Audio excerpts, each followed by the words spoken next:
আমি নাকি একটা ফকিরের বাচ্চা। তুমি চিন্তা করো একবার, যে মানুষটার আমি এত ভালোবাসলাম, যার এক ডাকে আমি তার জন্য চিকেন বার্গার পিৎজা সবকিছু কিনে খাওয়াইতে খাওয়াইতে নিজে ফকির হয়ে গেছি। সেই মানুষটা আমার ফকিরের বাচ্চা বলে গালি দিছে।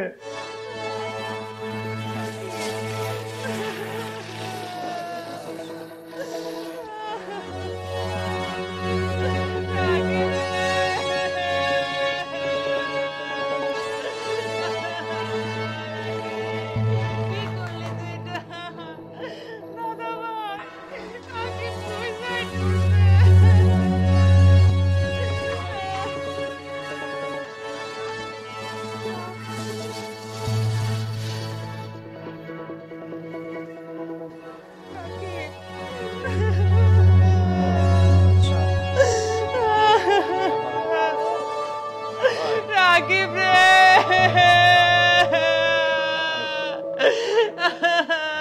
রাকিব কি করলি তুই এটা?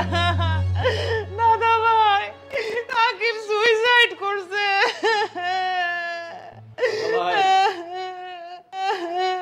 দাদা ভাই আমাদের রাকিব আর নাই, দাদা ভাই রাকিব আর নাই। এখন কি হবে দাদা ভাই? আমরা দুলাল মামাকে কিভাবে মুখ দেখাবো? তুমি কিছু বলতেছো না কেন দাদা ভাই? কিছু বলো। দাদা ভাই কি করে বলবে রে পাগল? দাদা ভাই কি করে বলবে?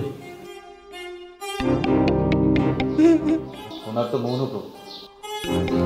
দাদা ভাই কিচ্ছু বলতে পারবে না রাকিবের মতো। রাকিব সারা জীবনের জন্য চুপ।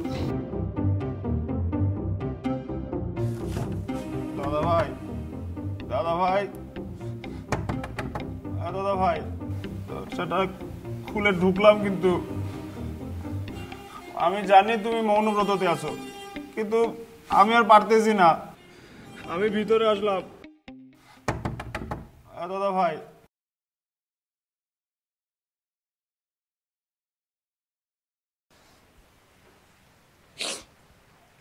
আমি আর থাকবো না দাদা ভাই, আমি শেষ বিদায় নিতে এসেছি।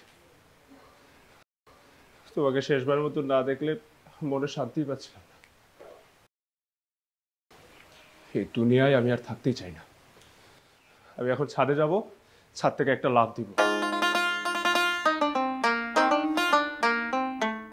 আমি জানি দাদা ভাই তুমি আমার যাইতে দিতে চাও না, আমি যেন ছাদে না যাই, লাফ না দিই, কিন্তু আমি বড় নিরুপায় দাদা ভাই, বড় নিরুপায়। না না দাদা ভাই, তুমি আজকে আমাকে কোনো কিছুতে বাধাই দিও না। তোমার এই চুপ থাকাটা আমার আটকাইতে চাই। আমি তোমার এই চুপ থাকার মানে একটা ভেতর থেকে আত্মচিৎকার। থাক দাদা ভাই, তোমাকে কিছু বলতে হবে না, আমি বলি তুমি শোনো।